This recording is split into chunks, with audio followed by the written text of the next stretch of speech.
Assalamualaikum warahmatullahi wabarakatuh. Pertama sekali, marilah kita ucapkan puji syukur kehadiran Allah SWT, yang mana berkat rahmat dan karunia-Nya lah kita dapat menghadiri diskusi pada pagi hari ini. Dan tak terlupa pula yaitu kepada Nabi besar kita, yakni Nabi Muhammad SAW, yang mana ia telah membawa kita dari zaman jahiliyah ke zaman yang penuh dengan ilmu pengetahuan seperti saat sekarang ini. Yang saya hormati Bapak dosen pengampu, Bapak Zadrian Ardi, yang saya hormati asisten dosen Kak Febi, dan yang saya hormati teman-teman sekalian. Kami dari kelompok 6 akan menyajikan materi dengan judul Bidang Pelayanan BK dan Peran Guru dalam Bidang Pengembangan Pelayanan BK. Sebelum itu, saya akan memperkenalkan anggota kelompok 6. Yang pertama itu saya sendiri, Niken Sekinah, sebagai moderator dan pemateri 1. Yang kedua itu ada Saudari Nadila Aulia Putri sebagai pemateri 2. Lalu ada Saudari Neno Ashishifa Astri sebagai pemateri 4. Dan terakhir ada Saudari Lydia Tambah sebagai pemateri ketiga. Baiklah, saya Niken Sekinah akan menjelaskan mengenai poin yang pertama. Pelayanan bimbingan dan konseling di bidang pribadi atau bimbingan pribadi. Apakah itu bimbingan pribadi?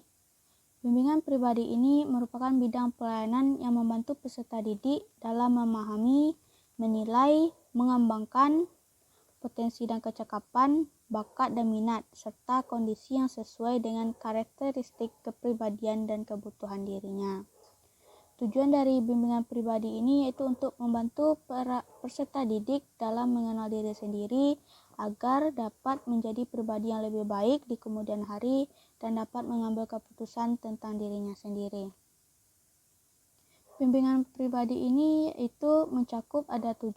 Yang pertama itu penanaman sikap dan kebiasaan dalam beriman dan bertakwa kepada Tuhan Yang Maha Esa. Lalu ada pengenalan dan pemahaman tentang kekuatan yang ada pada diri sendiri. Yang ketiga itu adalah pengenalan dan pemahaman tentang bakat dan minat pribadi. Yang keempat itu pengenalan dan pemahaman tentang kelemahan yang ada pada diri. Yang kelima itu pengambilan keputusan, yaitu pengembangan kemampuan mengambil keputusan untuk masa depan. Lalu ada perencanaan serta penyelenggaraan hidup sehat. Dan yang terakhir yaitu pengembangan kemampuan untuk mengarahkan diri yang lebih baik. Itulah yang dapat saya sampaikan, dan selanjutnya akan disambung oleh Saudari Nadila Aulia Putri. Baiklah, saya akan menjelaskan materi yang kedua, yaitu pelayanan bimbingan konseling di bidang sosial. Bimbingan sosial yaitu bidang pelayanan yang membantu peserta didik dalam memahami dan menilai serta mengembangkan kemampuan hubungan sosial yang sehat dan efektif dengan teman sebaya, anggota keluarga, serta warga lingkungan sosial yang lebih luas. Bidang ini bertujuan membantu peserta didik memahami dirinya dengan lingkungan dan etika yang didasari dengan budi pekerti yang luhur dan tanggung jawab sosial. Ada beberapa macam layanan bimbingan sosial, yaitu yang pertama, layanan informasi.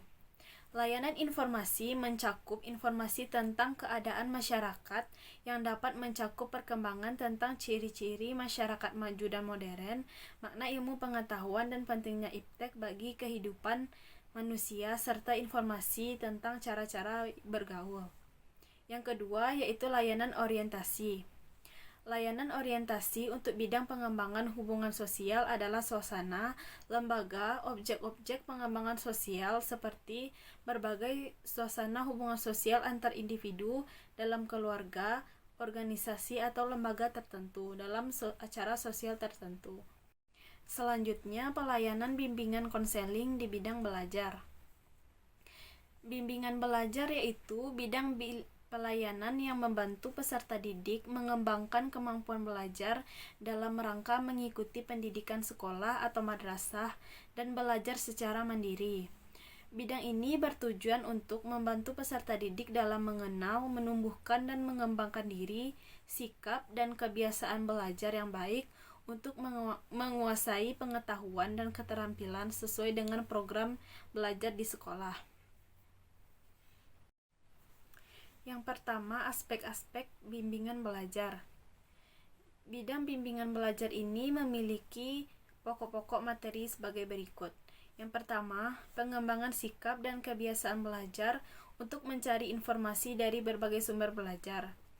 Yang kedua, pengembangan disiplin belajar dan berlatih baik secara mandiri maupun berkelompok. Yang ketiga, pemantapan dan pengembangan penguasaan materi pelajaran. Yang keempat, orientasi belajar di sekolah lanjutan. Yang kelima, pemantapan pemahaman dan pemanfaatan kondisi fisik, sosial dan budaya yang ada di sekolah, lingkungan sekitar dan masyarakat untuk pengembangan pengetahuan kemampuan serta pengembangan pribadi.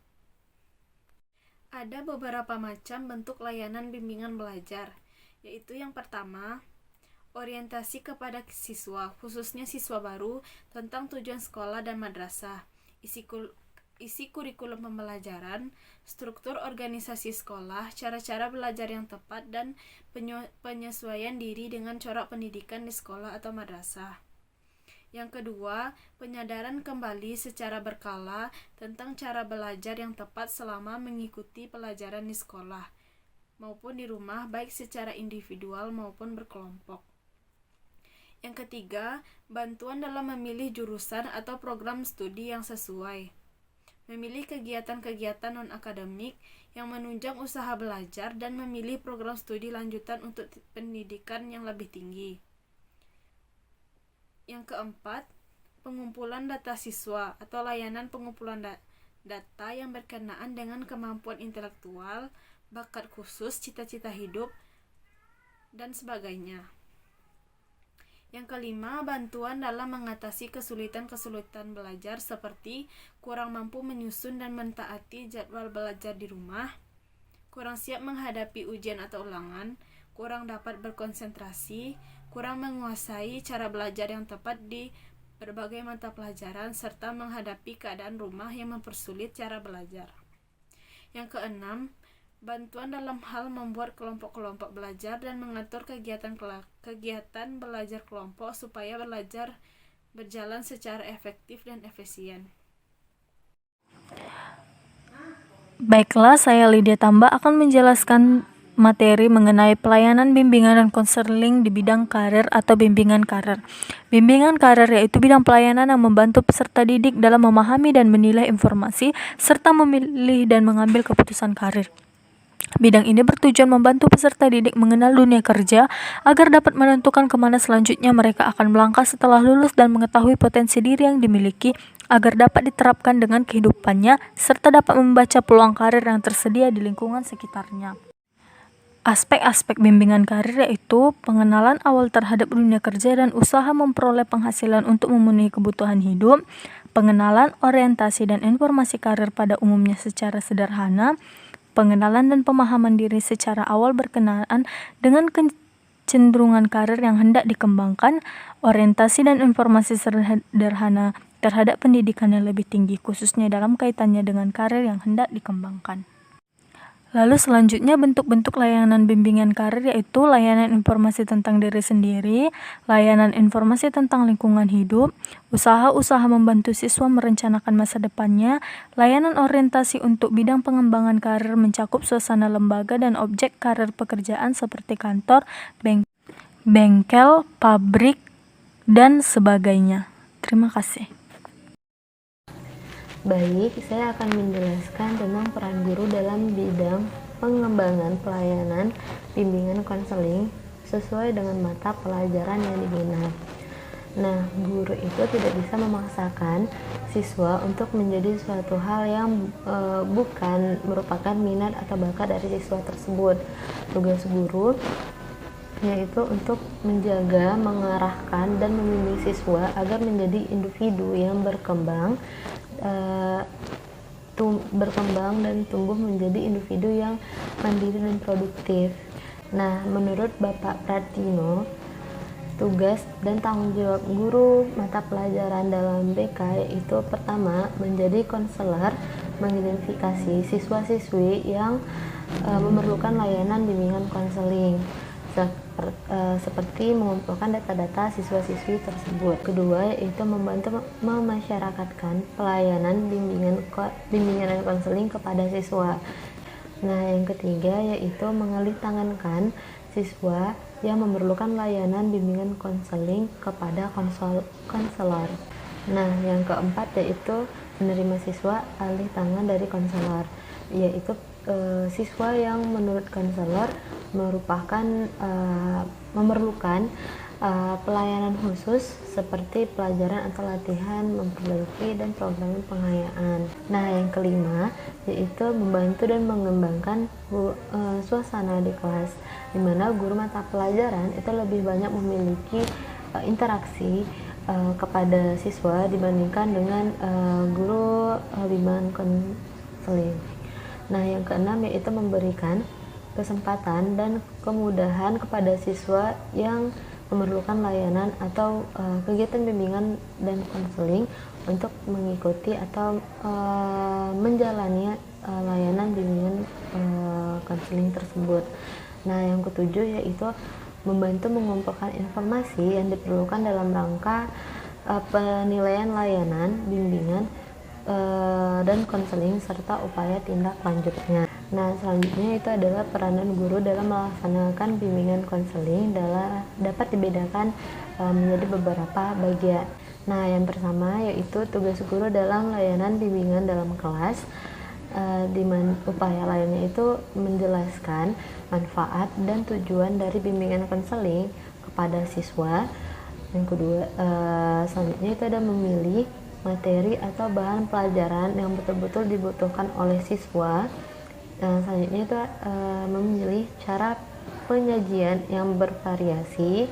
Selanjutnya ada memberikan kesempatan kepada peserta didik untuk meraih kesuksesan siswa.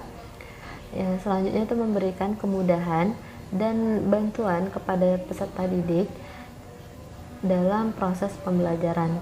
Nah, selanjutnya ada memberikan pujian kepada siswa dan siswi atau memberikan hadiah pada siswa dan siswi. Yang kedua itu guru sebagai tokoh kunci dalam bimbingan. Guru memiliki hubungan yang erat kepada siswa. Kenapa? Karena guru mata pelajaran itu lebih sering berkomunikasi kepada siswa di kelas dibandingkan dengan guru bimbingan konseling. Selanjutnya yaitu adalah mengetahui murid sebagai individu. Tugas pertama guru dalam membimbing adalah mengetahui atau lebih mengenal siswanya. Kegiatan bimbingan ini tidak dapat berhasil dengan baik apabila guru hanya menerka-nerka dari siswa tersebut. Nah, sekian dari saya kembalikan kepada moderator. Terima kasih banyak kepada Saudari Nino telah menjelaskan poin terakhir. Dan itulah hasil pemaparan dari materi kelompok kami mengenai bidang pelayanan BK dan peran guru dalam bidang pengembangan pelayanan BK. Kami mempersilahkan bagi teman-teman jika ada yang ingin memberikan kritik, saran, penambahan materi, atau ingin mengajukan pertanyaan. Sekian dari kelompok kami. Terima kasih banyak atas perhatiannya. Kami mohon maaf apabila ada kesalahan. Assalamualaikum warahmatullahi wabarakatuh.